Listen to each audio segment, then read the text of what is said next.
할렐루야. 영성집회 2일차에 오신 여러분을 환영하고 축복합니다. 이 시간 우리의 유일한 소망이신 주님을 기쁨으로 경배하기 원하시는 분들은 모두 자리에 일어나셔서 함께 고백하며 나아가길 원합니다.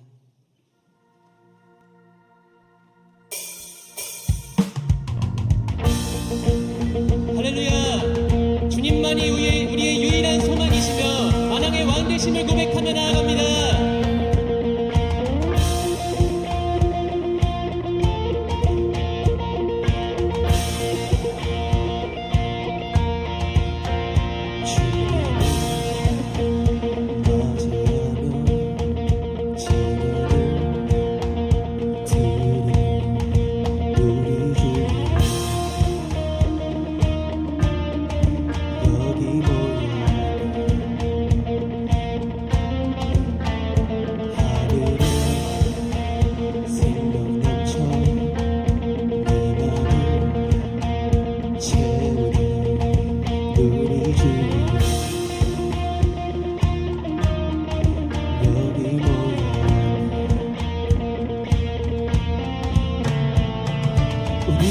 주께 열어 감출 것은 없네. 주 유일한 소망 놀러 거룩하고 존귀하신 주의 복 내려주소서. 아멘. 소리쳐 찬양하네. 주 이름 선포해. 우리 주 위에 여기 모였네. 주 말씀 능력 있고 죽은 자 살리네. 우리 주 위에 여기 모여. 우리 다시 한번 고백하기 원합니다. 주 말씀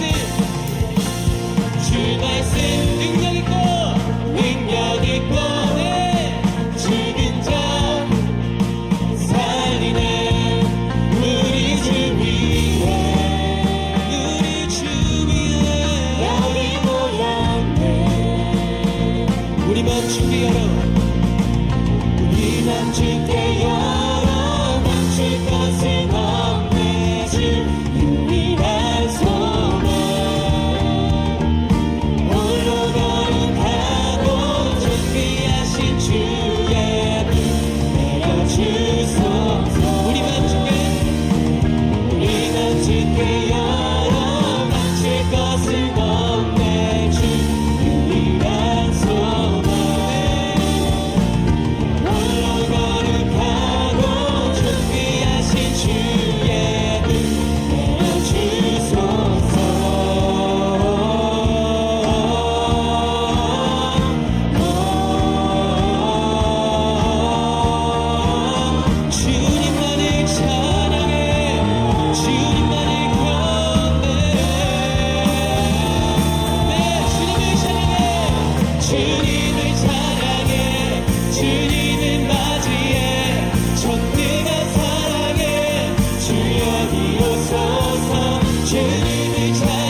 살아계신 주님, 이 시간 우리가 주님께 드리는 이 사랑의 고백을 기뻐 받아 주시옵소서.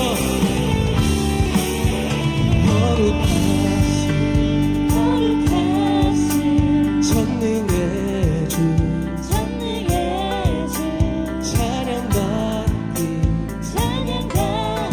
합당하신 주 나의 평생 주님만을 사랑하며 따르리라.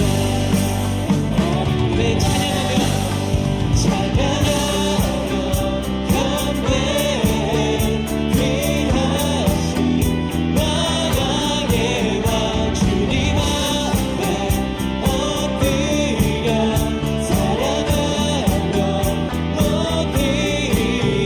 찬양하며 경배해 귀하신 만왕의 왕 주님 앞에 엎드려 사랑하며 높이리. 나의 다같이 주만 위해 살리라. 우리 함께 처음부터 고백하기 원합니다.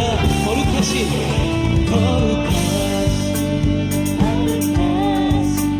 전능의 주 찬양받기 합당하신 주 나의 평생 주님만을 사랑하며 따르리라. 찬양하며 경배해 귀하신 만왕의 왕 주님 앞에 엎드려 사랑하며 높이리. 찬양하며 경배해 귀하신 만왕의 왕 주님 앞에 엎드려 사랑하며 높이리. 나의 인생이 주만 위해 살리. 함께 고백하기 원합니다. 모든 주의 주 모든 왕의 왕 전능하신 분 만물의 주인 주님만으의 위대하신 분 어린 양 대신 평화의 왕 살아계신 주 구원의 은혜 영원히 다스릴 창조의 근원자 나의 알파 오메가 처음과 마지막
드리리 나의 삶 주님께.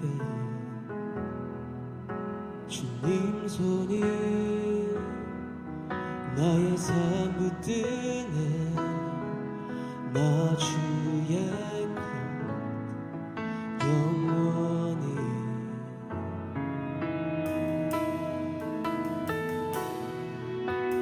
내가 믿는 분 예수, 내가 속한 분 예수, 삶의 이유 되시네. 내 노래 되시네.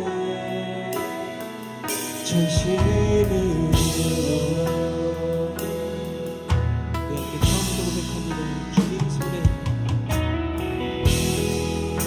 주님 손에 맡겨드리리 나의 삶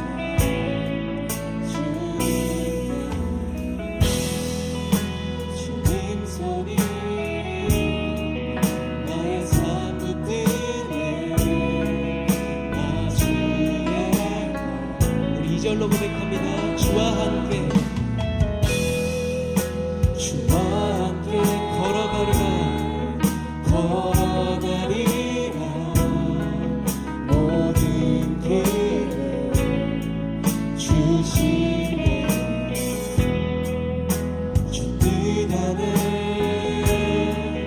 나 살아가니 주의 약속은 영원해. 아멘. 내가 믿는 분, 내가 믿는 분 예수, 내가 속한 분 예수, 삶의 이유 되시네. 내 노래 되신 내가 믿는 분, 내가 믿는 분 오직 예수, 내가 속한 분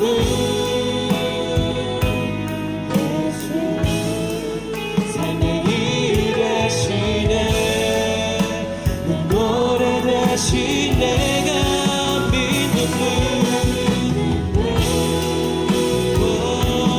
예수, 내가 속한 분 오직 예수, 삶의 이유 되시네.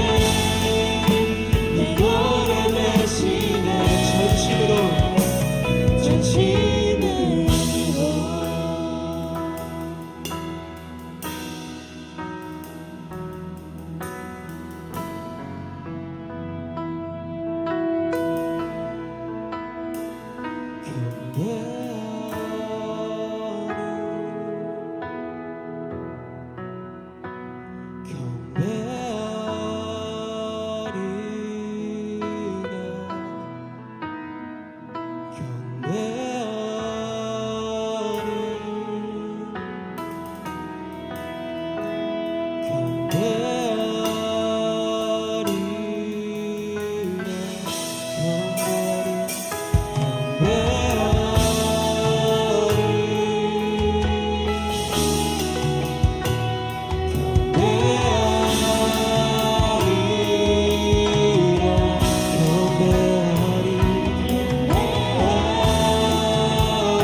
계속해서 고백하며 나아가기 원합니다. 경배하리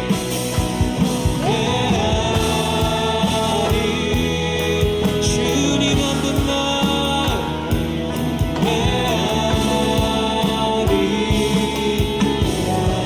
경배하리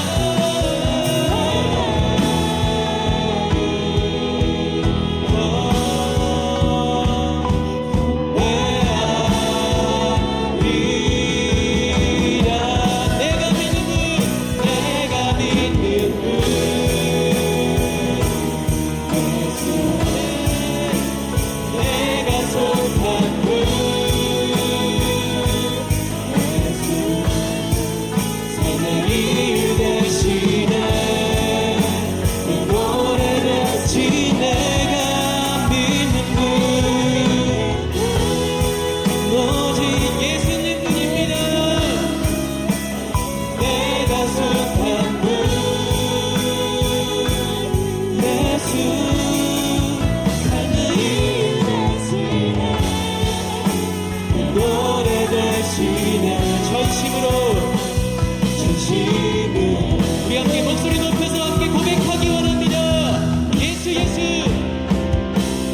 예수 예수 예수 예수 주님을 사랑합니다 사랑합니다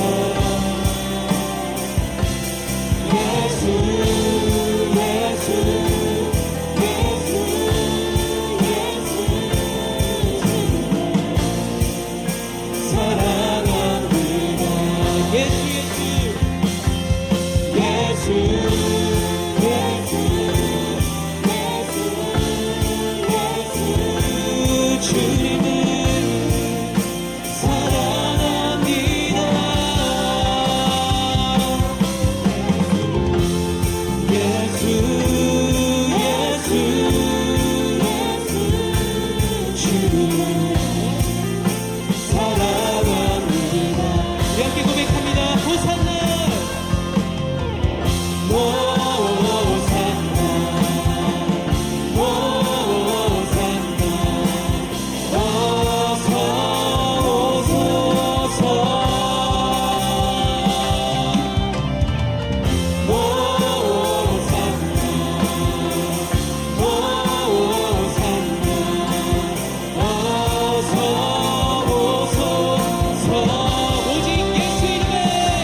이 시간 우리 함께 기도하기 원합니다. 예수의 이름으로 우리 안에 있는 불신앙과 세상과 미래에 대한 두려움이 떠나감을 선포합니다.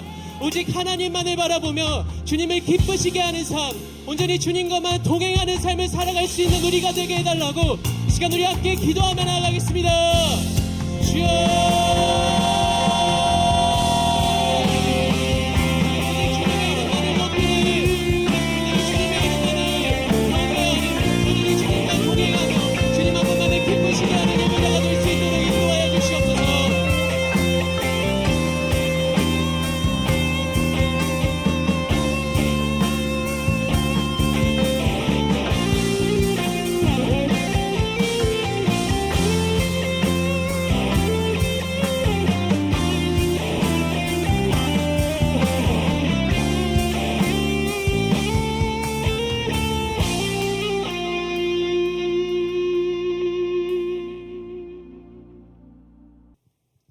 하나님 아버지, 오늘 영성 집회 두 번째 시간으로 모였습니다. 하나님, 오늘도 기대하는 마음으로 또 겸손한 마음으로 주님 앞에 왔사오니 주님 우리의 귀를 열어주시고 마음을 열어주시고 눈을 열어주셔서 하나님의 미세한 소리를 듣게 하여 주시고 하나님의 크신 음성을 듣게 하여 주시며 우리 마음속에 있는 여러 가지 크고 작은 생의 문제들이 주 앞에 내려놓고 그 문제들에 대한 지혜와 하나님의 말씀을 듣는 귀한 시간 되게 하여 주시옵소서. 앞으로 놓여있는 내 앞에 보이는 많은 크고 작은 문제들과 또 두려움과 염려와 또 미래에 대한 걱정으로 지금 우리가 기뻐하지 못하고 또 자유하지 못하고 또 하나님 앞에서 마음껏 찬양하지 못하고 사람의 눈을 의식하고 또 여러 가지 문제로 인하여 걱정, 근심으로 내 삶이 주 앞에 불편할 때가 많이 있습니다. 하나님, 그러나 오늘 이 시간에 그 모든 갇혔던 또 나를 막고 있는 또 하나님 앞에 나아가는데 방해되는 모든 우리의 죄악과 불신과 의심과 여러 가지 염려들이 다 제거되어지고 주님을 볼 수 있는 귀한 시간 되게 하여 주시며 온전한 내 모습으로 회복되는 시간 되게 하여 주시옵소서. 예수님의 이름으로 기도하였습니다. 우리 자리에 앉으시겠습니다.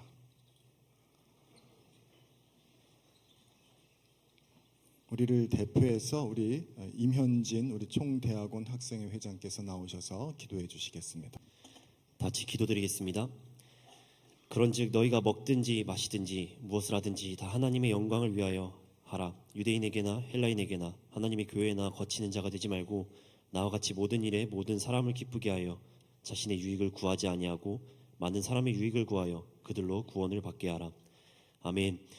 우리의 명예와 영광이 되시는 주님, 오직 주님께 모든 영광과 찬송을 올려드립니다. 길었던 방학을 보내며 쉼을 얻고 누군가에게는 도전과 목표가 생기는 시간들이었습니다. 또한 누군가에게는 생계의 문제로 삶을 싸우기 위해 투쟁하며 또 누군가는 자신들에게 맡겨진 영혼들을 위해 열심히 사역을 해온 지체들이 있습니다. 주님께서 기억하시고 그들 모두에게 하나님의 은혜와 평화를 내려 주옵소서. 봄바람이 휘날리며 우리를 반기던 형형색색으로 가득 피어있던 꽃은 어느새 푸르른 초목들로 바뀌어 우리 모두를 반기는 계절이 되었습니다. 지난 한 학기 동안도 열심히 자신의 목표를 위해서 끊임없이 경주를 하며 달려온 감신의 모든 학생들, 교직원분들을 기억하시며 이제 시작될 가을 학기의 출발선에 선 우리 모두를 주님이 계획하신 길로 인도하여 주옵소서. 또한 그 가운데서 우리의 믿음과 목적을 잃지 않으며 넘어지더라도 우리를 이끄시는 주님의 손을 붙잡고 다시 일어나 승리하는 우리 모두가 되도록 이끌어 주옵소서.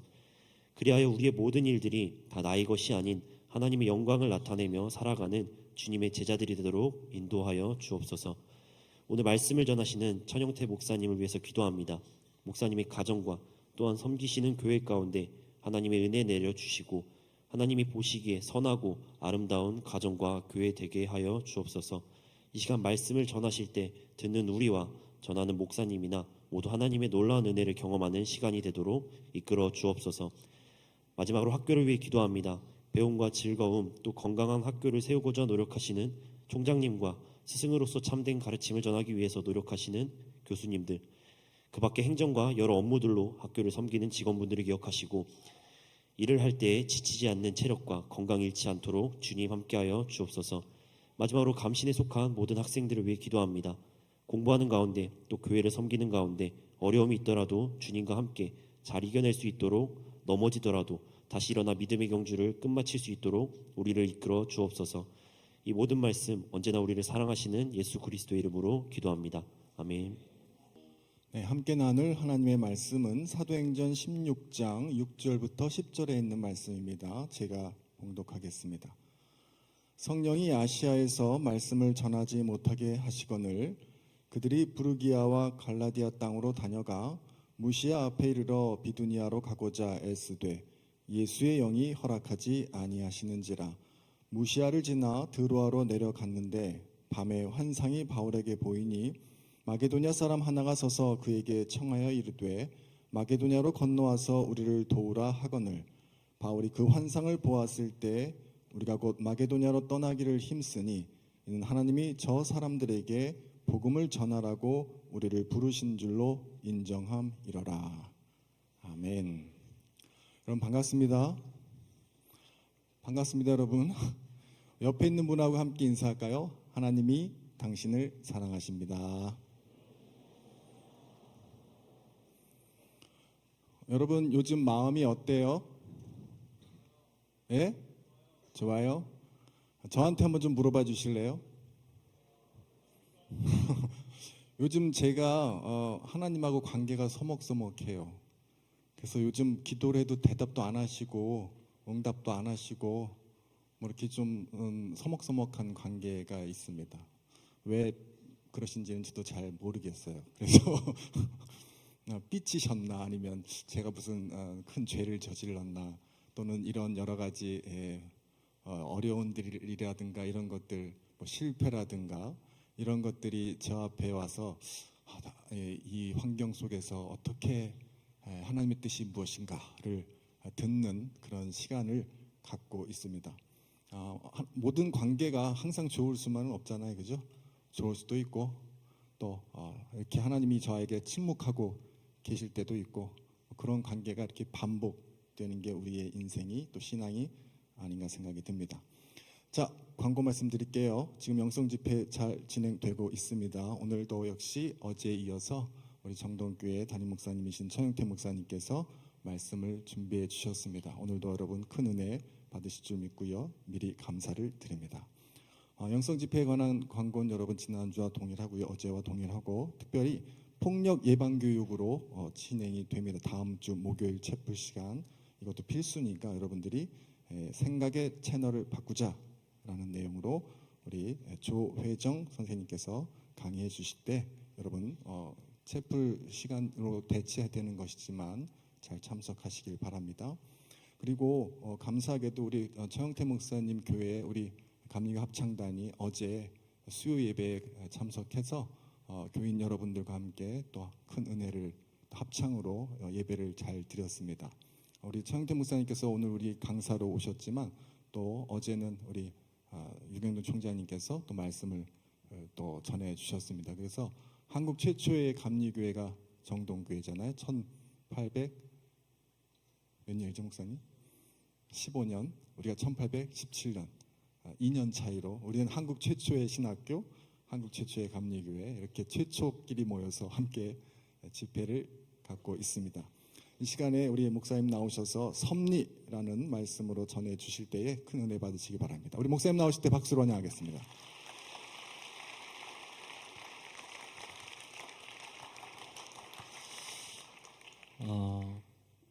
어제 말씀 여러분 잠깐 정리 좀 할게요. 어제 제일 중요한 것은 내게 줄로 재어준 구역은 아름다운 곳에 있으며 여러분의 삶의 자리가 어떠하든지 간에 여러분이 어떤 가정에서 태어났든지 간에 여러분이 지금 어떤 상황이 있든지 간에 그것이 하나님의 뜻이 있어서 아름답다. 여러분이 아름답다라고 하는 뜻은 여러 가지 뜻이지만 조화라고 하는 뜻이 있어요. 하나님께서 내게 뜻이 있어서 그곳에 세워주셨다라고 하는 고백이 있는 사람만이 여러분 시편 16편에 나와 있는 것처럼 생명의 길이 그때부터 보이기 시작하는 거예요. 생명의 길이 여러분에게. 그렇지 않으면 특별히 힘들고 어려운 상황 가운데 있는 사람일수록 그와 같은 신앙 고백이 신앙인으로 없으면 불평과 원망밖에 이스라엘 백성들이 광야에서 했었던 원망과 불평밖에 할 것이 없어요. 죄송하지만 그런 분들에게는 계속 내면이나 환경 가운데 어려움이 있을 수밖에 없습니다. 여러분 내면이 불편하면 지금 잠시 잠깐 내가 하고 있는 학업이나 어떤 일이 잘 될지 모르지만 내면이 무너진 상태에서 일하는 것은 나중에는 그 일도 안 좋아지고 결국 내 내면은 더욱 안 좋아지기 때문에 그래요. 여러분 이것이 우리가 가지고 있는 신앙 고백이에요. 내게 줄로 재어진 구역은 아름다운 곳에 있으며 여러분이 이 자리에서 지금 말씀을 듣는 것, 공부를 하는 것도 마찬가지예요. 하나님의 뜻이 있어서 이 땅에 여러분을 이곳에 보내주신 겁니다. 그러한 생각을 하지 않고 있는 것 얼마나 고통스럽겠어요. 그래서 사회에서 제가 제일 좋아하는 이야기는 사실보다 태도가 중요하다는 거예요. 내가 지금 있는 환경의 어떤 사실보다 내가 이 환경을 접하는 나의 태도가 나의 삶을 결정한다는 거예요. 조지 베일런이라고 하는 하버드 대학교의 심리학과 유명한 교수님의 행복이라고 하는 책을 쓰셨는데 그 책의 맨 마지막에 이렇게 나와요. 60년 동안 하버드 대학교 그 인류 대학을 입학했었던 수백 명의 학생들을 60년간 추적 조사했는데 1등으로 입학을 했건 마지막으로 입학을 했건 그의 인생의 과정 가운데 고난이라고 하는 것이 꼭 찾아오는데 그때 그 고난을 어떻게 대하는 태도에 따라서 그 사람의 인생이 완전히 달라졌다는 거예요. 1등을 한 학생도 고난이 오고 마지막으로 들어온 학생도 고난이 오는데 1등을 한 학생도 그 고난을 긍정적으로 대처하고 적극적으로 대처하지 않고 좌절하고 실망하면 술 주정뱅이가 되어져 있고 그리고 마약 중독자가 되어져 있다는 거예요. 그러나 똑같은 고난을 어떻게 어떤 마음으로 대하느냐에 따라서 그의 삶이 공부에 상관없이 마지막 결론은 아주 좋은 자리에 행복한 자리에 갈 수 있다는 거죠. 그러니까 태도가 제일 중요한 거예요. 지금도 여러분 설교 듣고 계신데 심는 대로 거둔다라고 하는 말이 있어요. 심는 대로 중요합니다. 좀 아주 무섭게 얘기하면 에스겔서에서 나와 있는 말씀처럼 그의 피값을 내 손에서 찾으리라 그런 무서운 말이 있어요. 이 얘기는 어떤 거냐면 여러분이 누군가가 앞에서 찬양을 하고 설교를 하고 무엇을 이야기할 때 여러분이 이렇게 무반응이면 여러분이 이 자리에 있을 때도 반드시 무반응일 거예요. 진짜 그렇습니다. 그것을 심는 대로 거둔다 이렇게 얘기해요. 그것을 무섭게 얘기하면 그의 핏값을 내 손에서 찾으리라 라고 얘기하는 거예요. 자, 지금부터 어떻게 해야 되는지 알겠죠? 교수님이 나오셔서 뭐 이렇게 이야기하시고 찬양단이 찬양하면 함께 열심히 찬양하고 여러분도 반드시 이 자리에 설 날이 있어요. 특히 목회하실 분, 목회가 아니더라도 여러분이 반드시 이 자리에 서실 날이 있어요. 그래서 주무시는 분은 그날 2배로 주무시는 분을 만나게 될 거예요. 이거는 변함없는 진리예요. 제가 군대를 짧게 갔다 오고 난 다음에 예비군 훈련을 갔어요. 뭐 밖에서 하는 훈련도 있지만 이 안에서 똑같은 이 분위기 속에서 그 교육을 하는 그런 시간이 있는데 중대장님이라고 하는 예비역 중대장님이 나와서 막 뭐 이렇게 설명을 하고 군사 교육을 하죠. 아무도 듣지 않아요. 다 눈 감고 자고 신문 보고 책 보고 그러더라고요. 근데 어느 날 하나님께서 제게 말씀하시더라고요. 너도 저 자리에 설 거야. 너가 이 시간에 눈 감고 있거나 너가 이 시간에 책을 보고 있거나 신문을 보는 그 순간에 너가 강대상에 서는 그 순간에 너희 성도들이 너한테도 그럴 거야. 제가 그때부터 민방위 훈련 예비군을 얼마나 성실하게 받았는지 몰라요. 들어보면 유익한 것이 있어요. 기본적으로. 앞에 쓰는 사람들도 중요하죠. 찬양을 하시는 분, 설교를 하시는 분. 여러분 아무리 설교 여러 번 듣고 찬양 들으면 그 사람의 노래나 찬양, 설교 속에 그 사람의 내면이 다 드러나게 돼 있어요. 아무리 화려한 목소리를 가지고 있어도 여러분 여러 번 그 사람이 앞에 쓰면 그 사람 안에 있는 것들이 그냥 이렇게 다 드러나게 돼 있어요. 축적된 것이 나오는 거예요. 여러분 여기 찬양단 하시는 분들일수록 말씀을 많이 묵상하세요. 왜 그러냐면 여러분이 아무리 목소리가 좋아도 여러분이 아무리 찬양을 잘해도 결국엔 여러분 내면에 축적되어져 있는 것이 표정이나 손짓이나 목소리로 나오는 거예요. 그게 영성이라고 하는 거예요. 그러니까 여러분의 지금의 이 순간이 여러분의 영성을 드러내고 있는 거예요. 사실보다 태도가 중요하다는 것은 바로 내게 줄로 재어진 구역은 아름다운 곳에 있으며 그 뜻이에요. 내게 주어진 환경 사실이죠. 여러분 저도 천씨로 태어나고 싶은 마음은 추워도 없었어요. 적어도 김이박 정도는 태어나고 싶었어요. 근데 하나님이 그렇게 나를 보내신 걸 어떡하겠어요. 어렸을 때 얼마나 놀림을 많이 당했는지 몰라요. 천방지축 마걸피 상놈의 집안이다 뭐 이렇게 발음도 세게 애들이 얼마나 놀렸는지 몰라요. 내가 선택할 수 있는 것은 아니에요. 감리교신학대학교를 다닐 때 목사님 아들들이 그렇게 저는 부럽더라고요. 저희 집은 그때도 제사를 지내고 있었어요. 그런데 저는 그것 때문에 뒤돌아보지 않고 앞만 향해서 나갔어요. 더 열심히. 그러니까 사실보다 태도가 중요한 거예요. 어차피 우리들에게 주어진 인생 가운데 이스라엘 백성들이 원망하고 불평하는 것 갖고는 해결이 되지 않아요. 하나님께서 내게 종국에는 기쁨과 즐거움을 주실 것이다. 이곳이 하나님께서 내가 보내신 뜻이 있는 것을 믿고 그 안에서 하나님의 뜻을 분별하면서 살아갈 때에 하나님께서 내게 생명의 길을 보일 것이다. 그것이 크고 작은 것이 아니라 어떤 내게 크고 작은 것이 주어지는 것이 아니라 그것이 명확하면 그 신앙 고백이 명확하면 어떤 곳에 있든지 기쁨과 즐거움이 있는 거예요. 여러분에게 어제 이 말씀을 좀 함께 나누면서 신앙 고백을 일목요연하게 한번 정리해 봤고요. 더 한번 정리해 보겠습니다. 사진 한번 보실까요? PPT 첫 번째 사진 좀 올려주세요. 예. 어디서 많이 본 분이죠. 한 분은 김혜수라고 하는 분이에요. 그래서 저 김혜수와 비슷한 표정과 손짓을 하고 있는 정혜수라고 하는 분이 이름은 똑같죠. 자, 물론 사람들마다 다르겠지만 우리 남학생들에게 우리 회장님에게 여쭤볼게요. 회장님, 누가 더 예뻐요? 저기서 왼쪽은 어디죠? 김혜수, 정혜수? 제정신이 아닌 거죠 지금. 여러분 연예인은 아무나 하는 거 아니에요.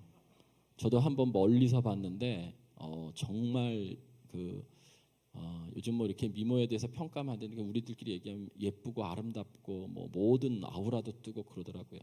다시 물어볼게요. 정신을 쫙 차리고 객관적인 마음을 가지고 누가 더 예뻐요? 예, 김혜수가 예뻐요. 이게 정상이에요. 김혜수가 예뻐요. 대체적으로 많은 사람들이 같은 이름을 가졌어도 김혜수가 많은 사람들이 보기에는 훨씬 더 아름답고 잘 가꾸고 예뻐요. 근데 저는 그 옆에 있는 분이 훨씬 더 예뻐요. 제 아내이기 때문에 그렇겠죠. 이름은 똑같아요. 성이 다를 뿐이지. 왜 그럴까요? 저는 김혜수라고 하는 저 탤런트를 만난 적도 없고 차를 마셔본 적도 대화를 나눈 적도 없어요. 그래서 저 사람이 어떤 사람인지 잘 몰라요. 외모만 알지. 그런데 저의 아내와는 감신에서 만나서 7년 연애하고서 지금 30년째 살고 있어요. 그러니까 거의 모든 걸 다 알아요. 장점과 단점과 그 사람의 아름다움과 뭐 이런 여러 가지들. 그러니까 알기 때문에 결국에 제가 사랑을 고백하고 결혼을 한 거죠. 그리고 난 다음에 여러분 함께 여태까지 고난, 기쁨 이런 것들 함께 하면서 살아온 거예요. 마태복음 16장 16절에 주는 그리스도시요 살아계신 하나님의 아들입니다라고 하는 베드로의 고백을 받고 난 다음부터 바로 예수님께서 인자가 3일 만에 죽임을 당하고 십자가에 못 박힐 것이다라고 하는 고난을 처음으로 얘기해요. 사랑 고백을 받고 난 다음에. 여러분 결혼식 가보시면 알지만 여러분 서약하잖아요. 가난하거나 부하거나 병들거나 건강하거나 어떤 환경 중에서라도 하나님께서 짝져 주신 것을 나누지만 거기에 기쁨도 있고 슬픔도 있어요. 사랑 고백을 하면 그 다음은 함께 가는 거예요. 좋은 일이 있건 그렇지 않은 일이 있건 신앙 고백인 거예요.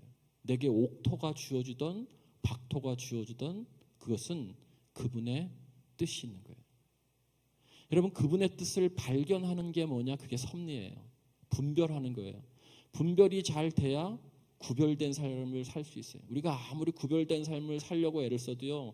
하나님의 뜻이 뭔지 잘 모르는데 어떻게 구별된 삶을 살겠어요. 그러니까 분별을 할 줄 알아야 구별된 삶을 살 수 있는 것이죠. 그 분별의 기준은 하나님의 말씀이에요. 여러분 섭리라고 하는 오늘 주제의 뜻은 신앙 고백과 일맥상통하지만 이 섭리라고 하는 이 뜻은 하나님께서 세상을 다스리는 뜻이라는 뜻이에요. 하나님께서 세상을 다스리는 뜻. 오늘 본문을 통해서 좀 함께 보겠습니다. 여러분 사도 바울이 세계 선교 전도 여행을 하죠. 소아시아 지금의 튀르키예 터키의 1차 전도 여행을 마치고 안디옥에서 쉬었다가 저기 나오는 시리아 안디옥이 사도 바울을 파송한 곳이에요. 저곳에서 2차 전도 여행을 출발해요. 1차 전도 여행을 어떻게 갔었냐면 여러분 저기 밤빌리아로 올라가서 비시디아, 안디옥, 이고니온, 더베, 다소로 더베까지 갔다가 다시 역순으로 루스드라, 이고니온, 비시디아, 안디옥해서 다시 돌아와요. 2차 전도 여행은 시리아의 안디옥에서 위쪽으로 다소를 갔다가 옛날에 1차 전도 여행 때 갔던 그곳으로 지금 가는 거예요. 비시디아, 안디옥까지 갔다가 이 사도 바울이 2차 전도 여행의 목표는 무엇이었냐면 소아시아의 가장 큰 도시 복음을 이 소아시아 튀르키예라고 하는 소아시아에 편만하게끔 하기 위해서 가장 중요한 도시를 가기를 원했어요. 그 중에 하나가 에베소예요. 저 소아시아 전체를 튀르키예를 아시아, 갈라디아, 비두니아, 밤빌리아, 길리기아로 이렇게 나누고 있어요. 큰 행정도시의 구역이죠. 전체를 이제 소아시아라고 하는데 저기 아시아라고 써져 있는 것 아래 에베소가 있어요. 아마 제가 생각하건대는 사도 바울의 전략상에는 2차 전도 여행은 조금 더 큰 대도시에 가서 사람이 많은 곳에서 복음을 전해야겠다는 거예요. 그 안에는 반드시 유대인의 회당이 있기 때문에 하나님에 대한 전 이해가 있는 사람들, 하나님에 대한 전 이해가 있는 사람들에게 또 민족을 구원하고자 하는 열망도 있었기 때문에 이 모든 것을 충족시키기 위해서 에베소로 가고자 하는 마음이 있었어요. 그런데 에베소로 자꾸 가려고 하니까 오늘 성경의 말씀에 보면 성령이 아시아에서 복음을 전하지 못하게 하시거늘. 아니 좀 더 효율적으로 전하고 싶었던 거예요. 여러분 대도시에 가야 사람이 많고 유대인의 회당도 있고 그래서 그 도시 중심적으로 복음을 전해야 그렇게 넓어져서 다른 도시까지 복음이 넘어가는 거예요. 저희 정동제일교가 1885년에 교회가 세워지고 난 다음에 그 교회를 다니셨던 주변에 있는 성도들이 그 주변에 지교회들을 세운 것이 신촌에 있는 창천교회, 마포에 있는 서강교회, 이태원에 있는 이태원교회, 서울역 뒤에 있는 말년교회, 다 우리 교회를 나오셨던 권사님 이런 분들이 너무 거리가 멀기도 하고 전도의 열정도 있어서 거기에 기도처로 시작했던 교회들이 다 그렇게 번져나간 거예요. 선교사님들의 첫 번째 선교 전략도 그랬고요. 사도 바울도 마찬가지. 사람이 많은 곳 대도시 중심에서 효율성 때문에 그런 거죠. 실용성, 효율성 때문에. 그래서 그쪽으로 갔는데 이것이 틀린 게 아니잖아요. 계획을 세워서 간 것인데. 근데 성령이, 하나님의 영이 그곳에 가는 것, 아시아에서 복음을 전하는 것을 허락하지 않았다는 거예요. 그래서 지도에 보면 북쪽인 비두니아로 올라갔어요. 비두니아로. 비두니아로 올라가니까 또 예수의 영이 허락지 않았다는 거예요. 그래서 고민하고 하나님의 뜻이 어디 있을까 분별하는 과정 가운데 기도하는 과정 가운데 마게도냐인의 환상을 만나게 되죠. 여러분, 그래서 드로아에서 여러분 이 빌립보 네아폴리를 거쳐서 빌립보라고 하는 유럽의 첫 도시로 복음을 전하게 가게 돼 있어요. 여러분, 여기에서 나와 있는 환상이라고 하는 것이 오늘 말씀에도 중요한데 흔히 이야기하는 비전이에요. 비전. 이 비전 때문에 2000년 밀레니엄 시대를 접어들면서 많은 목사님들이 정말 힘들었어요. 지금은 좀 잦아들었는데 새천년이 왔다고 그래서 교회도 뭐 비전을 선포하고 사명선언문을 선포하고 막 그랬거든요. 근데 대부분 목사님들은요 다 열심히 하기 위해서 그렇지만 사실은 그 말이 그 말이에요. 우리가 하나님 나라를 위해서 일하는 것이고 이미 성경에 복음을 전하고 가르치고 구제하고 예배 잘 드리고 교제하는 것 이미 다 나와 있는데 그것을 어떤 문장으로 이렇게 자꾸 주보에다가 이렇게 만들어서 이렇게 내는 경우들이 많죠. 우리가 만들어서 내요. 근데 비전은 만드는 것이 아니라 주어지는 것이에요. 비전이라고 하는 것이 성경에 다 환상, 이상 이렇게 나와 있지 인간이 만들어내는 것으로 나와 있지 않아요. 물론 무슨 기업이나 어떤 경영체제 속에서는 그런 목표치가 분명히 있어야 되지만 교회도 물론 그런 것들이 없는 것보다 있는 것이 좋겠지만 우리 인간이 계획했던 대로 다 되지 않는다는 거예요. 여러분, 사도 바울도 수리아 안디옥에서 1차 전도여행을 마치고 난 다음에 계획했어요. 어떻게 이 소아시아 전역 그 넓은 땅에 복음을 편만하게 전할 수 있을까? 기도하며 작전을 세우고 계획을 세웠어요. 전략을 세웠다는 거예요. 그리고 갔는데 결국에 계속 예수의 영이 성령이 막았던 거예요. 1차 전도 여행 때에도 계획적으로 큰 도시에 갔어요. 비시디아 안디옥이라든지 이고니온 같은 데 갔는데 그것은 계획에 있었던 곳이에요. 그런데 거기서 핍박이 심해지니까 핍박을 피해서 어디로 갔냐면 루스드라나 더베 같은 데 갈 수밖에 없었어요. 근데 핍박을 피해서 계획에 없던 곳에 가서 놀라운 경험들, 치유의 경험들, 하나님을 영접하는 경험들, 하나님을 만나게 해주셨던 디모데 같은 사람들을 거기서 만나는 경험들을 아주 의외의 장소에서 하는 거예요. 의외의 장소에서. 계획된 곳에서도 하나님의 놀라운 일을 경험하지만 내가 계획하지 않은 곳에서도 만남의 축복도 주시고 거기서 놀라운 하나님의 역사를 경험하게 된다는 거예요. 결론은 뭐냐면 계획이 필요 없다는 것이 아니에요. 계획을 안 세우는 사람들보다 계획을 세우는 사람들이 훨씬 더 삶을 더 진지하게 또 성실하게 살아갈 수 있죠. 그러나 그 효율성, 그 실용성만을 의지하고 살아가면 넘어질 수 있다는 거예요. 제가 그 정동제일교회 부임해서 30대, 40대 목회자 그 부부 리트릿을 합니다. 이 3년 동안은 이 도시교회에서 특별히 여러분 예전엔 농촌교회는 여전히 지금도 힘들고 힘들지만 이 도시교회에서 개척해서 목회해야 하는 목사님들 정말 힘들어요.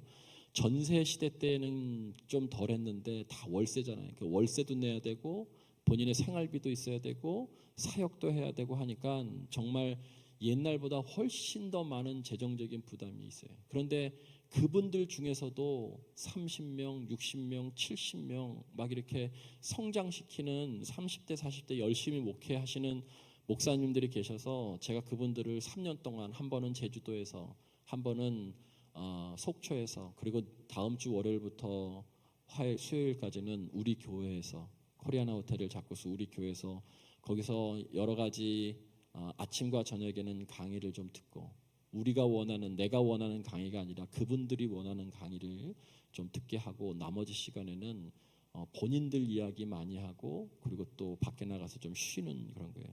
쉬게 해드리고 하는 그러한 사역들을 지금 하고 있는데 이제 3년 지나면 농촌교회 목사님들을 이제 3년 동안 그렇게 해요.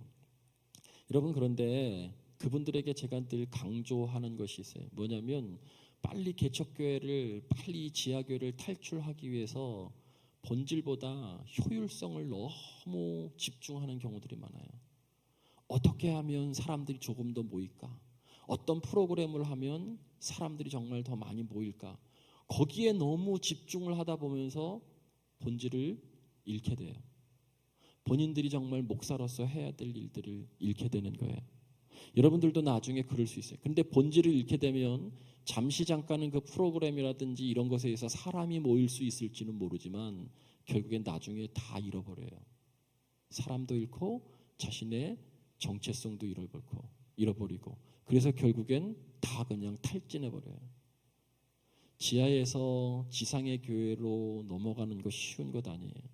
그거보다 더 힘든 것은 그 교회에서 자기 건물을 갖는 것도 결코 쉬운 것이 아니에요.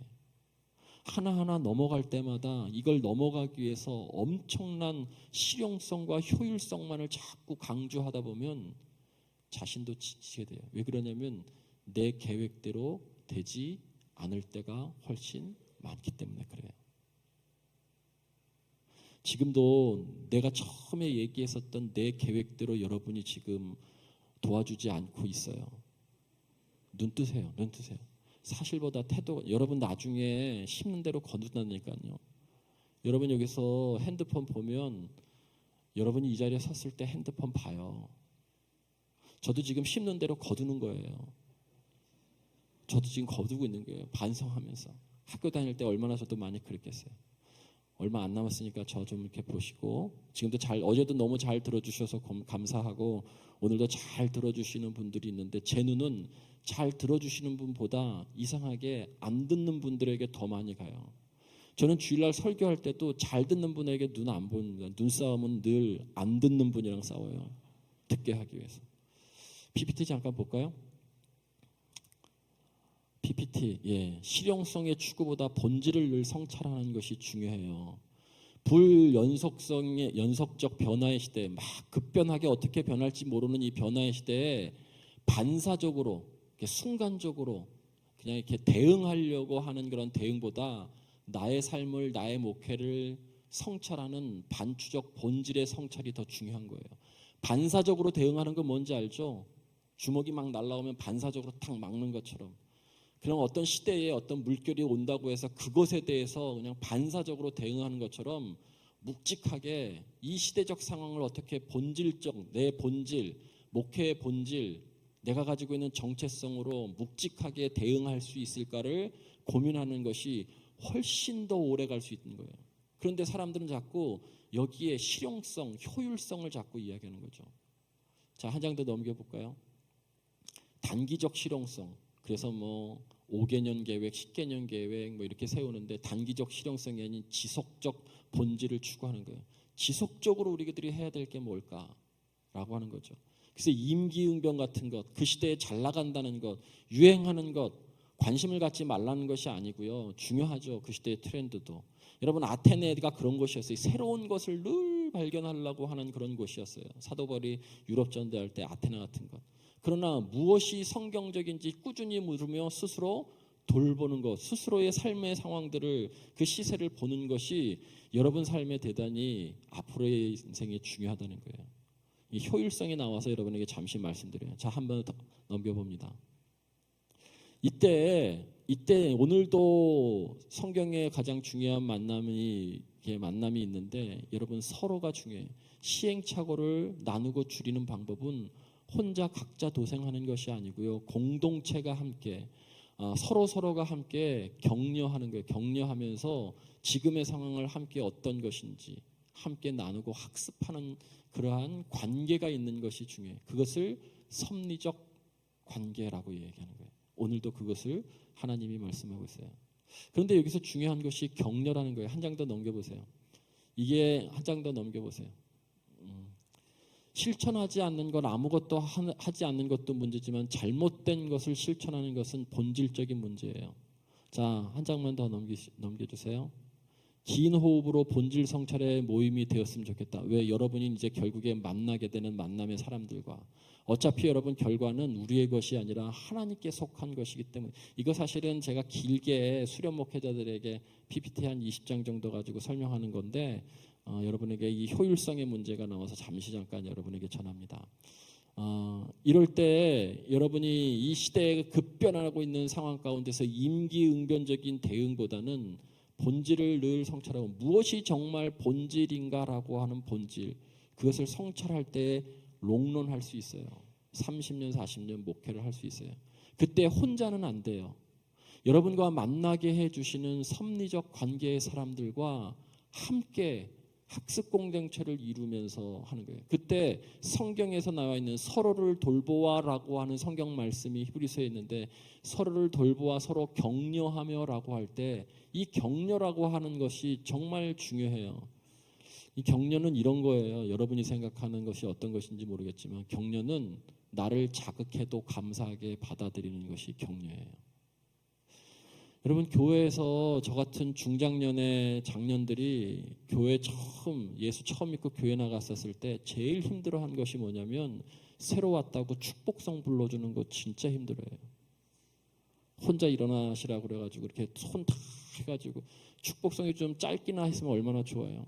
길기는 또 되게인데 혼자 머쓱하니 서서 그 모든 사람들이 막 축복을 받는 게 여러분은 쉬울 줄 모르지만 사실은 습관이 안 된 사람은 대단히 힘들고 고통스럽고 머쓱해요. 저도 그래요. 축복성 그런 게 있는데 짧게 근데 뭐 다시 되도리로 또 다시 막 축복하고 이러면 안 되죠.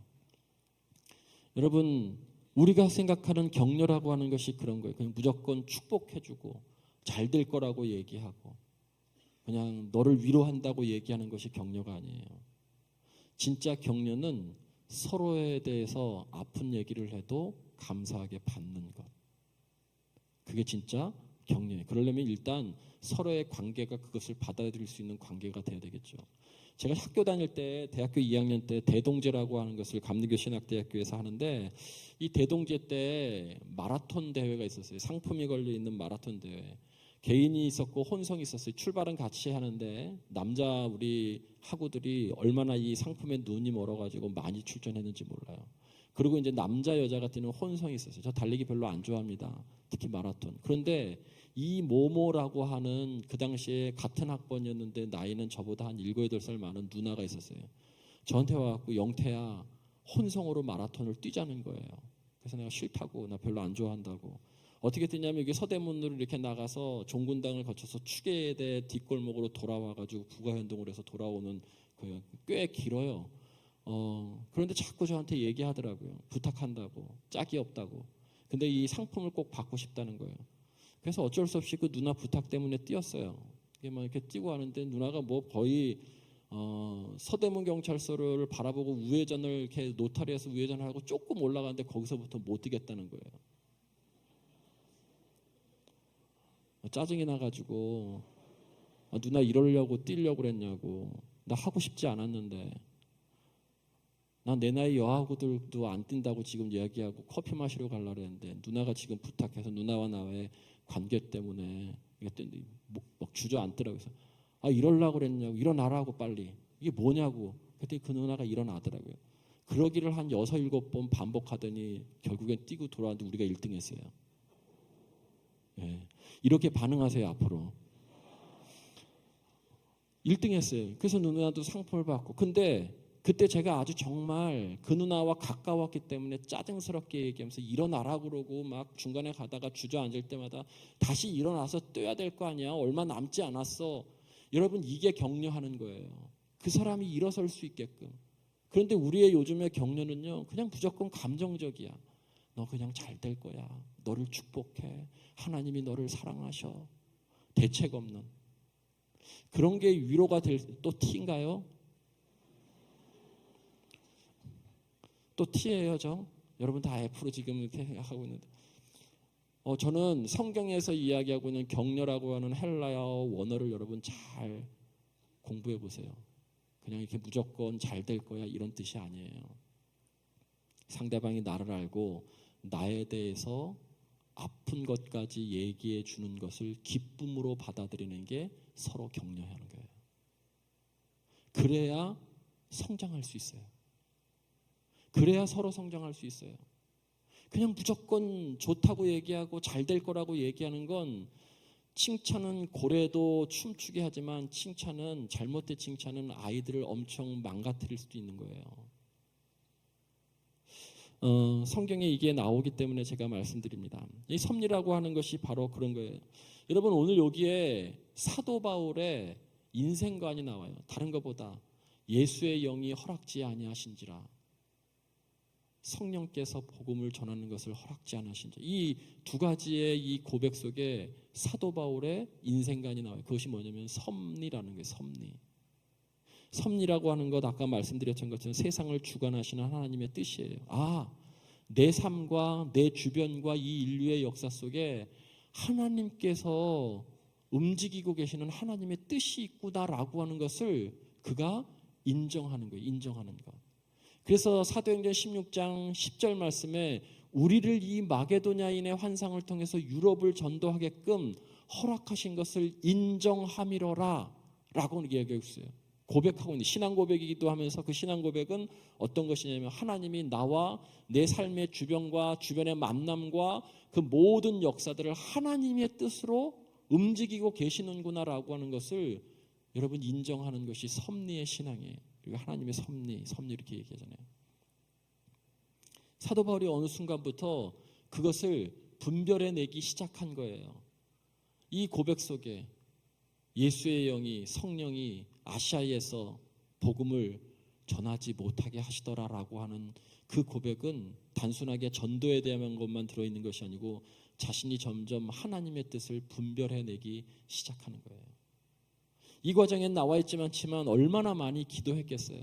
얼마나 많이 준비했는데 얼마나 많이 막힐 때마다 기도했겠어요. 근데 어떤 사람은 막히면 짜증내고, 아니 내가 이렇게 노력했는데 하나님이 내게 이렇게 나오실 수 있어? 하나님, 내가 이렇게 전도를 정말 효율적으로, 다른 일도 아니고 하나님이 가장 좋아하시는 전도 여행을 내가 이렇게 계획해서 이렇게 가고 있는데 어떻게 막으실 수 있어? 라고. 여러분, 여기서 막았다는 얘기로 표현되고 있지만 이 안에 무슨 일이 일어난지 몰라요. 본인이 아팠던지, 유대인의 박해가 심했던지, 아니면 길에 가는 노정이 너무 어려웠던지, 육체적인 피로가 있었던 건지 알 수 없어요. 근데 분명히 무엇인가 있긴 있었어요. 막으셨다라고 하는 걸 보면 어떤 상황, 환경이, 부정적인 환경이 분명히 벌어진 것은 사실이에요. 근데 누구 때문에 그랬다, 환경 때문에 그랬다 이렇게 설명하고 있지 않잖아요. 예수의 영이 막으셨다는 거예요. 그렇게 고백하는 건 그의 인생관이에요. 우리 그리스도인들이 가져야 될 인생관인 거예요. 종국에는 상황을 분석하긴 하지만 맨 마지막에 가져야 될 것은 바로 섭리를 인정하는 인생관이에요. 하나님의 또 다른 뜻이 있구나. 이 안에 하나님의 뜻이 있구나. 여러분, 그때 비로소 생명의 길, 시편 16편에서 이야기하는 생명의 길이 우리 눈앞에 보이기 시작하는 거예요. 효율성보다, 인간이 추구하는 계획보다, 실용성보다 더 큰 것이 섭리인 거예요. 그 앞에 무릎 꿇는 사람들이 그리스도인들인 거예요. 제가 3번에서 목회할 때 부임하자마자 10년 동안 담임 목회를 했는데, 부임을 했는데 1부 예배, 2부 예배를 드는데 1부 예배 고등학교 1학년인 이혜빈이라고 하는 고등학교 1학년 애가 반주를 하고 있는 거예요. 9시에. 여러분, 고등학교 1학년 애가 아침 9시에 나와서 반주하는 거 주일날 쉽지 않아요. 근데 한 주도 거르지 않고 반주를 하는 거예요. 주일 반주를. 애가 너무 사랑스러워요. 공부도 잘해요. 반에서 1, 2등을 막 다투는 거예요. 근데 고등학교 2학년 올라가더니 얘가 갑자기 공부를 내려놓고 엄마한테 실용음악과를 가겠다고 선언을 한 거예요. 그래서 실용음악과를 가겠다고. 근데 제가 볼 때는 그 정도 실력은 아니에요. 말할 수도 없고 되게 안타까웠는데 그 정도 실력은 진짜 아니에요. 그냥 애써서 노력하는 것이 너무 아름답고 사랑스러운 거지, 정말 그 정도 실력은 아닌데 공부를 내려놓고 실용음악과를 가겠다는 거예요. 고등학교 3학년이 됐어요.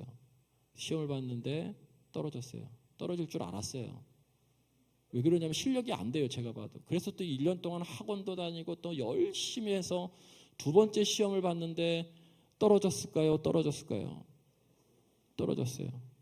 그 세 번째 시험을 볼 때 저희 아들이랑 같이 시험을 볼 때가 됐어요. 어머니가 새벽 기도 때마다 뒤에서 성도들 다 떠나고 나면 계속 그때부터 엉엉 울면서 막 기도하는 거예요. 저는 앞에서 강대상 앞에서 기도하고 그분 때문에 일찍 들어가야 되는데 자존심 상해서 못 들어가고 기도를 계속 같이 하고 있는 거예요. 저 사람이 가야 나도 좀 이렇게 목사 자존심상 들어가서 쉴 텐데 계속 기도를 하는 거예요. 계속 기도를. 근데 막 울어요. 집에 들어와갖고 여보 왜 저 신집사님, 신권사님은 왜 이렇게 울어? 그랬더니 그분은 원래 울음이 많아요. 신경 쓰지 말고 이리 들어오라 그러는데 제 마음에는 어떻게 들리냐면 본인의 딸도 지금 3수째를 넘어가면서 하고 있고 우리 아들은 처음인데 그 울음소리가 이렇게 들리는 거예요.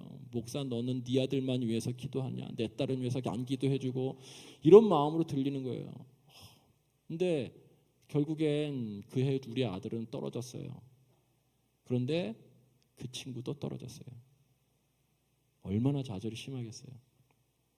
그런데 제가 그 친구가 고등학교 3학년 때 두 번째 재수를 할 때 매해 가을 한 5년 동안 가을이 되면 시가 있는 말씀이라서 시와 우리 한국의 유명한 시와 성경 말씀을 이렇게 연결해서 시가 있는 말씀이라고 해서 가을마다 한 달씩 이렇게 전했어요. 얘가 마지막 네 번째 시험을 보는 때에 윤동주의 서시라고 하는 시, 네 편의 시 중에서 윤동주의 서시라고 하는 시와 하나님의 말씀을 이렇게 해서 전했는데 얘가 어느 날 그게 마음에 와닿나 봐요. 얘가 그 당시에는 우울증도 있어갖고 막 떨어지니까 상담도 받고 밤에 잠을 자는데 불을 켜지 않고서는 잠을 못 잘 정도예요. 그래서 제가 소개시켜준 상담도 받고 그러면서도 이 실용음악과에 가고 싶어가지고 지금 계속 시험을 네 번째 보는 그 해에 마음이 그래서 그런지 시가 있는 말씀이라고 하는 그 말씀을 듣고서 서점에 갔다는 거예요. 그래서 윤동주 시집을 이렇게 샀어요. 그래서 연습하다가 윤동주 시집을 읽기도 하고 그랬어요. 동아대학교라고 하는 곳이었는데 100대 1이었어요. 100대 1. 실용음악과에 이제 먼저 자기가 어떤 사람인지 이런 것들을 소개서를 보내고 난 다음에 거기서 작곡을 하는 걸 보내라고 그래서 이제 또 보내면서 거기다가 시집을 살 때 보니까 윤동주 향수, 윤동주 퍼퓸이라고 하는 거를 팔았다는 거예요. 그래서 그거를 이렇게 집어서 대학에다가 보낸 것에다가 향수를 좀 이렇게 칙칙 좀 뿌렸다는 거예요. 그리고 이제 가서 실기 시험을 보는 거예요. 실기 시험은 어떻게 하는 거냐면 이 PPT에 한참 교수님들이 앉아 있고 피아노 한 대가 있으면 즉흥 연주를 하는 거예요. 즉흥 연주를. 그래서 대화를 좀 나누고 여기 어떻게 지원하게 됐는지 이런 대화를 나누다가 이제 그러면 화면에 어떤 주제를 줄 텐데 그 주제를 생각하는 대로 즉흥적으로 연주하는 것이 시험이에요. 근데 선생님들이 얘 서류를 이렇게 보더니 이렇게 묻는다는 거예요. 뭐 여기에 향수를 뿌린 것 같아요. 종이에. 얘 서점에 갔더니 윤동주의 시집이 있어서 그래서 이렇게 샀는데 그 옆에 향수가 있어서 같이 뿌렸다고 그랬더니 윤동주를 아냐고 그랬더니 우리 목사님께서 가을마다 시가 있는 말씀 그래서 설교해 주셨을 때 생각이 나서 시집을 제가 여러 번 읽었다 그랬더니 교수님들이 서로 이렇게 막 마주보고서 웃었다는 거예요. 그러고 난 다음에 PPT에 주제가 딱 떴는데 윤동주의 서시가 나온 거예요. 붙었을까요? 붙었을까요? 네. 그냥 선생님들도 놀라고 자기도 놀란 거예요. 정말 윤동주의 서시. 그래서 그 당시에 있는 아이들, 그 학부의 아이들이 이 사실을 다 알아서 하나님이 살아계시다라고 하는 아이들이 절반이고 우연이다라고 하는 아이들이 절반이고 세상은 늘 그런 거예요. 자, 여러분 우연이에요? 하나님의 섭리예요?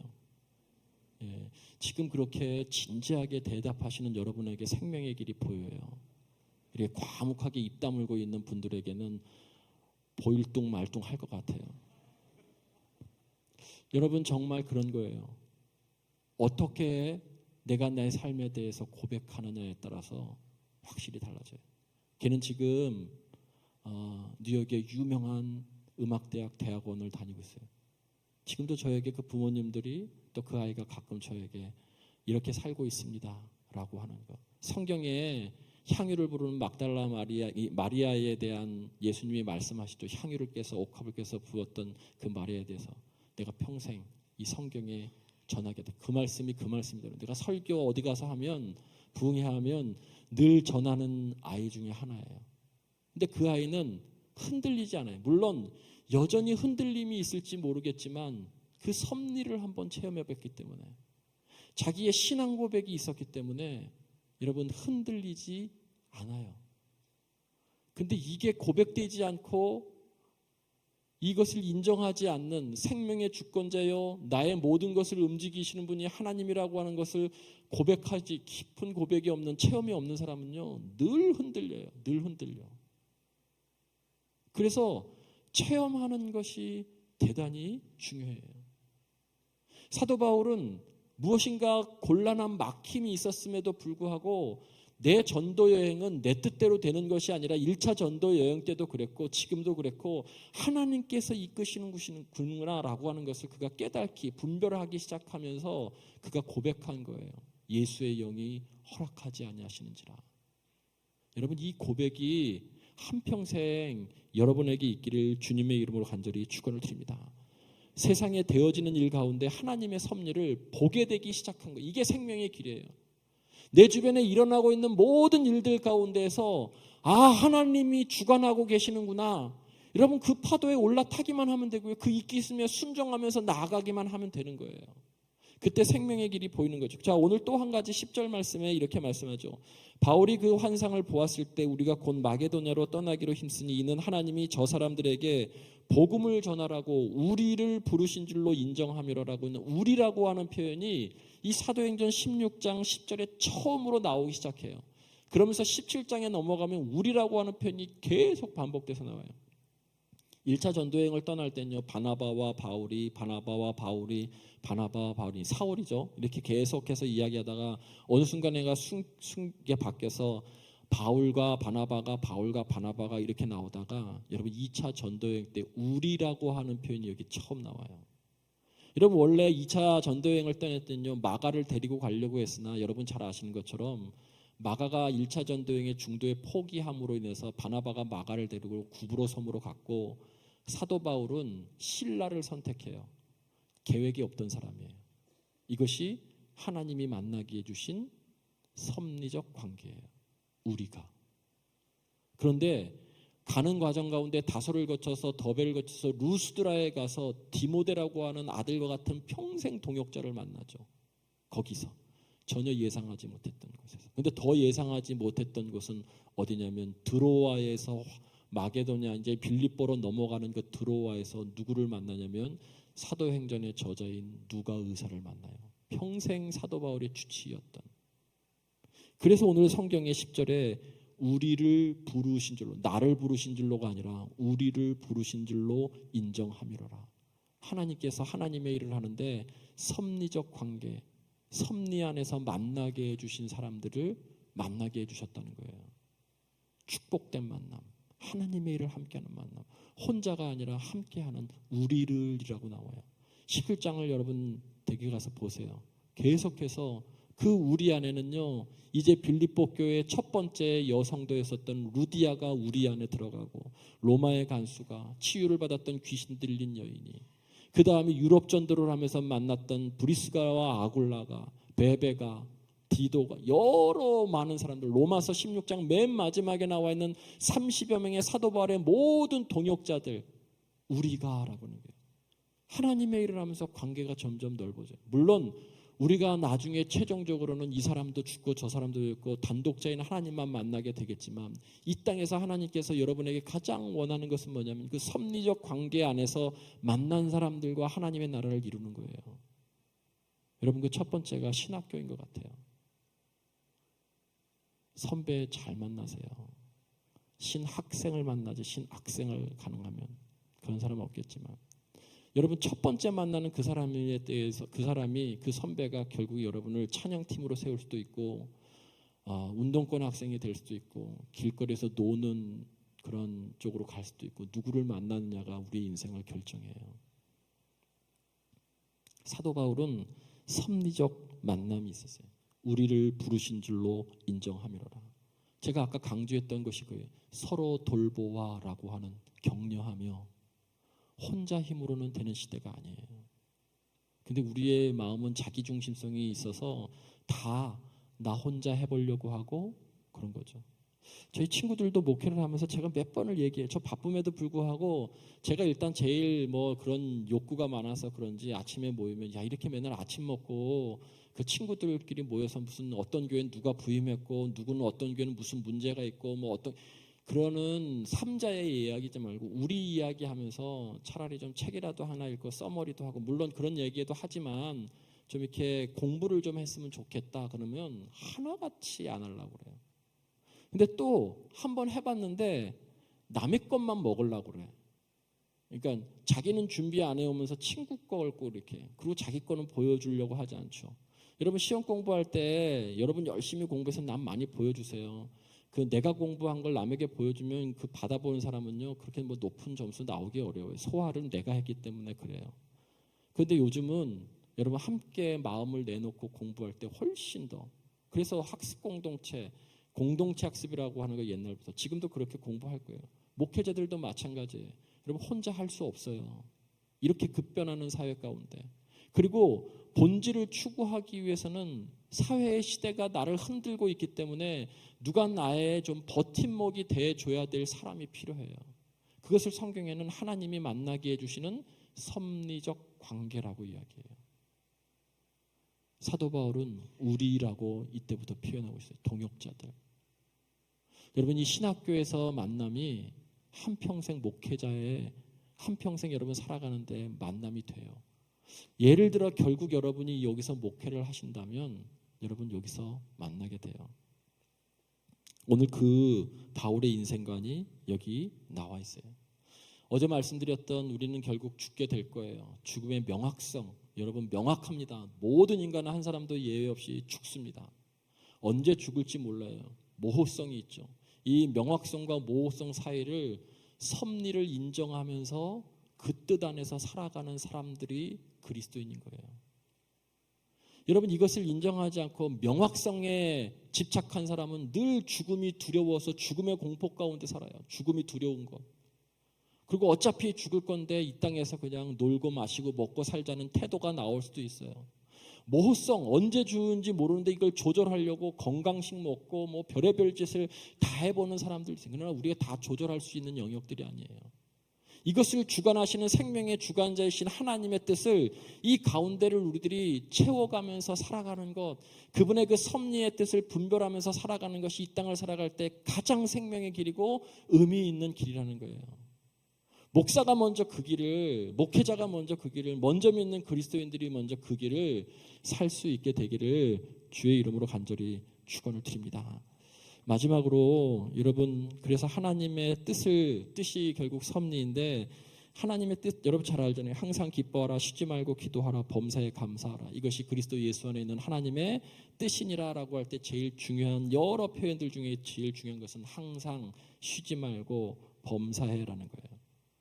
계속하라는 거예요. 지속하라는 것. 본질 성찰은 결국 말씀인 거예요. 그것을 지속하라는 거예요. 기도하는 것 계속하라는 거예요. 찬양하는 것 계속하라는 거예요. 항상 쉬지 말고 범사해. 이것은 지속성을 이야기하는 거예요. 왜 지속하라고 그러냐면 여러분 어떤 능력 예수 그리스도의 능력은 특별한 때가 아닌 이상은 여러분은 내면 안에 축적된 것이 여러분의 예수님의 능력으로 나타나요. 내면에 내가 축적된 것이 내 능력인 거예요. 그분이 예수면 그것이 예수의 능력인 거예요. 그것이 뭐냐면 말씀이에요. 말씀. 여러분 설교하는 게 얼마나 고통스러운 여러분은 믿으실지 모르겠지만 저는 정말 이렇게 주일날도 강대상에 올라가면 좀 편한데 저 뒤에서는 너무나 기도를 많이 해요. 하나님께 맡겨. 여러분 저 여기 올라올 때도 사실은 뭐 여러분 앞에 서는 그 자체가 제가 별로 자신이 없어요. 저도 30대 때 청년부를 맡아서 6명을 120명으로 부흥시켜 본 경험도 있어요. 세검정교회 6명의 청년이었었는데 2년 동안 열심히 목회해갖고 3부 예배를 따로 청년 예배를 만든 적도 있어요. 근데 지금은 어렵더라고요. 그러니까 설교하기도 어렵고 단어 선택도 어렵고 잘못 단어 선택했다가는 폭탄 맞을 것 같고 막 여러 가지 두려움들이 있어서 그리고 접근도 어렵고 그리고 간만에 만나서 좋은 유대 관계가 있어야 말씀도 사실은 편안한데 처음 봐서 어떻게 하겠어요. 지금도 되게 힘들어요. 막 등에서 땀이 막 주룩주룩 지금 흐르고 있는데 믿거나 말거나 설교가 그렇게 쉬운 것이 아니에요. 근데 목사는 늘 설교 속에 살아야 되는 거예요. 그게 우리의 가지고 있는 본질 추구의 핵심이에요. 설교가 힘들어 그러면 저희 아내가 뭐라 그러는 줄 알아요? 목사는 꾹 찌르면 나와야 돼 이러더라고요. 근데 속을 네가 하지. 근데 생각해보면 맞는 말이에요. 저희 아내가 얘기하는 건 바로 그거예요.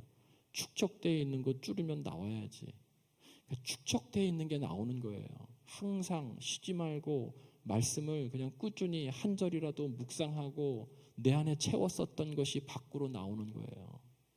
찬양으로 나오고 설교로 나오고 기도로 나오고 모든 것으로 언어로 나오는 거죠. 여러분 그것이 결국 이 세상을 바라보는 관점이 되고 사람을 보는 것이 되고 인생을 바라보는 관점, 인생관, 사람을 보는 관점, 세계관 이 모든 것을 형성하는 내 안에 담긴 것이 무엇이냐.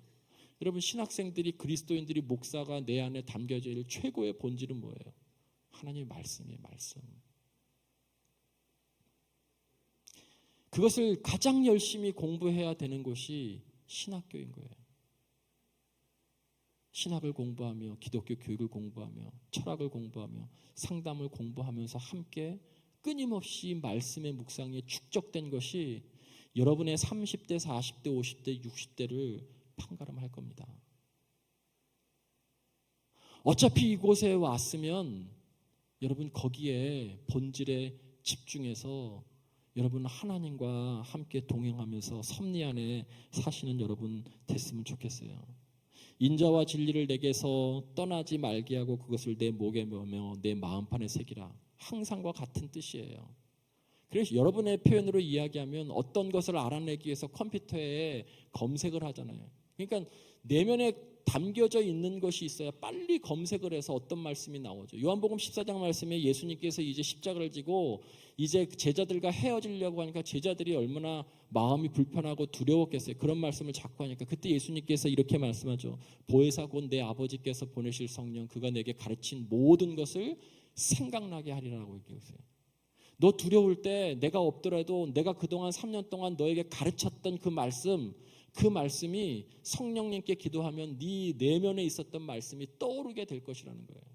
여러분이 두려움에 휩싸일 때, 상황이 어려울 때, 힘들고 어려울 때, 관계가 힘들고 어려울 때 여러분 기도하면서 이 상황을 해석할 수 있는 떠오르는 말씀이 내장되어 있어요. 저장되어져 있어요. 그 말씀으로 이길 수 있는 거예요.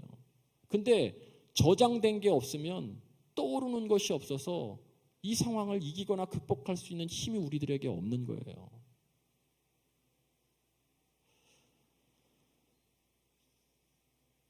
산상수훈의 맨 마지막에 예수님의 그 가장 좋은 맨 마지막 말씀을 7장 13절, 5, 6, 7장의 산상수훈인데 7장 13절부터 결론을 내리기는데 거기에 보면 두 길, 두 주장, 두 집 이렇게 둘을 계속 얘기하면서 결론 내려요.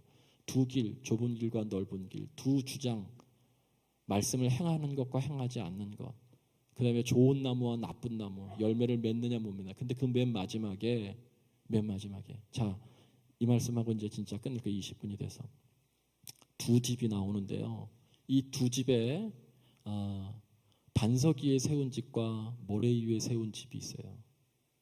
반석 위에 세운 집과 모래 위에 세운 집은요 평상시 때는 특별한 차이가 나지 않아요. 근데 성경 잘 읽어보세요. 비가 내리고 창수가 나고 바람이 불면 그때 비로소 차이가 나요. 비는요 인간이 막을 수 있는 게 아니에요. 조절을 조금 한다 해도 아직까지 비를 막을 수 없어요. 창수, 물난리가 나는 거예요. 어떻게 인간이 조절하겠어요? 바람 어디서 와서 어디로 부는지 알 수 없어요. 저나 여러분의 인생 가운데에서 비가 내리고 창수가 나고 바람이 부는 것이 다 온다는 거예요. 평상시 때는 아름다운 두 집이에요. 그런데 그것에 대해서 여러분 비가 내리기 시작하고 바람이 불고 창수가 내리면 특별히 모래 위에 지은 집은 무너져 그 무너짐이 심하니라 강조하고 있어요. 폭삭 무너진다는 거예요. 집은 밑에 기초가 튼튼하죠. 여러분의 그 집이 있어요. 하우스도 있고 그 안에 스위트홈도 있어요. 우리가 마지막에 가야 될 천국 헤븐도 있는데, 여러분 그 가장 비유하고 있는 그 집 하우스라고 하는 것에 콘크리트로 기초를 명확하게 다져놓지 않으면 겉보기는 화려해도 여러분 비가 내리고 창수가 나고 바람이 부는 그것을 오면 여러분 이 모래 위에 지은 집은 그 무너짐이 심하다라고 말씀하고 있어요. 비, 바람, 창수, 인간이 막을 수 없는 고난이에요. 살다 보면 대책 없이 밀려오는 인생의 허무감이 있을 수도 있고요. 삶의 무의미성 때문에 고통당할 수도 있고요. 관계가 힘들어서 힘들 수도 있고요. 질병이 오기도 하고요. 가난해서 고통당하기도 하고요. 뭐 말할 수 없는 대책 없는 것들이 막 밀려오는데, 여러분 그게 우리가 인생 뭐 있어? 돈 벌고 여행 갔다가 그 추억으로 또 다시 와서 또 열심히 살고, 맛있는 건 먹어서 블로그에 옮기고, 누가 또 하트 날려주는 그 기쁨으로 살고. 여러분 비가 내리고 창수가 나고 바람이 불면 여러분 그러한 것들이 여러분 질병에서 여러분의 그 어떤 어려움을 막아줄 수 없다는 거예요. 절대 그런 것들이 잠시 잠깐은 여러분을 환기시킬 수 있지만 본질적으로 근원적으로는 절대 여러분이 비가 내리고 창수가 나고 바람이 불 때 그것이 여러분을 존재하게, 그것을 어려움을 이기게 할 수 없다는 거예요. 오직 하나님의 말씀, 반석 위에 세운 말씀만이 견디고 이기고 승리하게 해주는 거예요. 그 성경에 나와 있는 행한다라고 하는 것은, 그 행함 안에는요 말씀대로 산 것도 있고 살다가 실패한 것도 있고 좌절한 것도 있고 모든 것을 다 100% 행하는 것을 이야기하는 것이 아니에요. 그러면 좋겠지만, 그러나 거기에서 행함은 어떤 것이냐면요 애쓰는 거예요. 그래도 내가 최선을 다해서 하나님의 말씀을 실천해 보려고 애쓰는 그 모든 것 안에는 실패도 좌절도 절망도 그리고 성공도 다 들어있는 거예요. 하나님은 여러분의 그런 태도를 보는 거예요. 태도. 그래서 사실보다 태도가 중요하다라고 하는 거예요. 여러분의 존재의 기반을, 인생의 버팀목을 말씀에 두시고 그 말씀이 여러분을 통치하실 수 있도록 내어드리는 섭리의 신앙으로 이 땅을 사시는 여러분들 되기를 주의 이름으로 간절히 축원을 드립니다. 감사합니다. 네, 귀한 말씀 감사합니다. 하나님께서 우리를 다스리고 또 섭리하여 주신다는 그런 신뢰를 믿고 우리가 우리의 삶을 살아갔으면 좋겠습니다. 찬송가 310장 우리 다 함께 일어나셔서 찬양 드리신 후에 우리 차영태 목사님 나오셔서 축도해 주시겠습니다.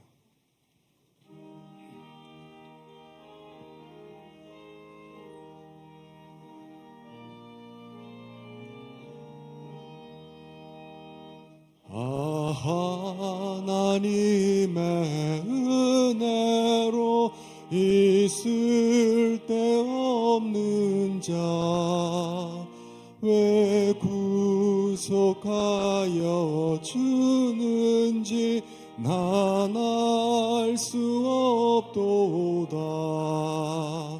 내가 믿고 또 의지함은 내 모든 형편 아시는 주님 늘 보호해 주실 것을 나는 확실히 아네. 왜 내게 굳센 믿음과 또 복음 주셔서 내 마음이 항상 편한지 난 알 수 없도다. 내가 믿고 또 의지함은 내 모든 형편 아시는 주님 늘 보호해 주실 것을 나는 확실히 아네. 왜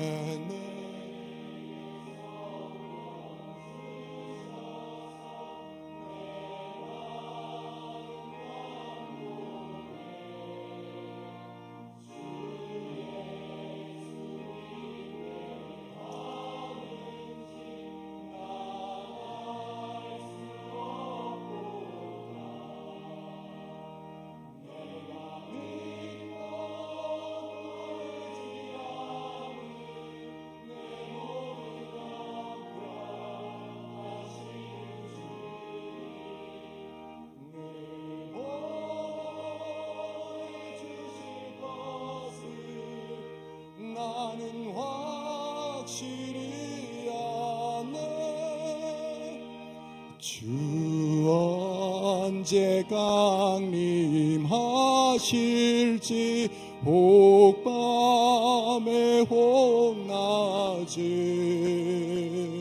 또 주님 만날 그곳도 난 알 수 없도다. 내가 믿고 또 의지함은 내 모든 영변하시는 주님 늘 보호해 주실 것을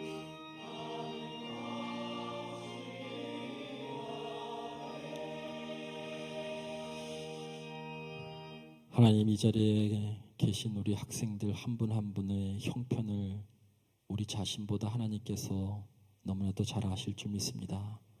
하나님께서 우리 학생들의 삶과 앞으로의 미래를 하나님께서 그 섭리 안에서 이끌어 주시고, 우리는 하나님의 뜻을 분별하며 한 걸음 한 걸음 주님과 동행하는 귀한 학생들 될 수 있도록 주님 인도하여 주시옵소서.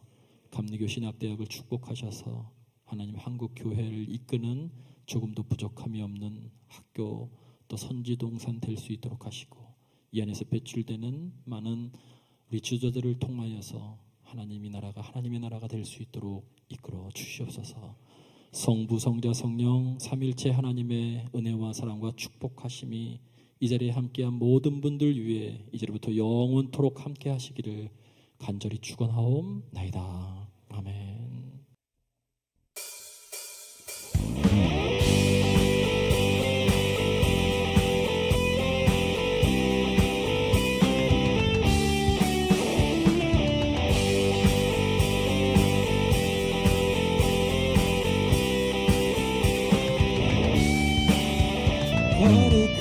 거룩하신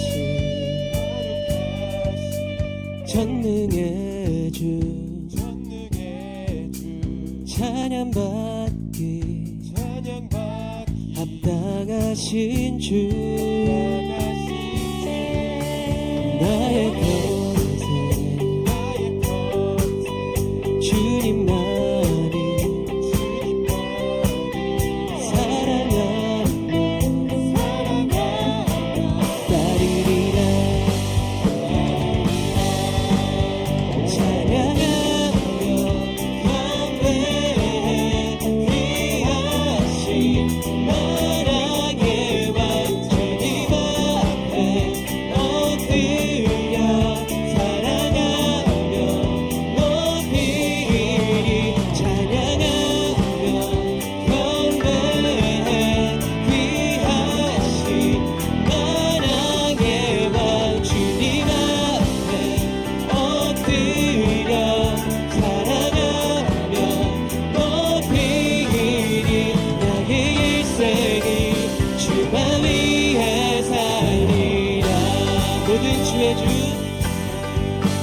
모든 주의 주 모든 방해와 전능하신 분 만물의 주인 주 임마누엘 위대하신 분 어린 양 되신 평화의 왕 살아계신 주 구원의 은혜 영원히 다스릴 창조의 근원자 나의 알파 오메가 처음과 나중 나의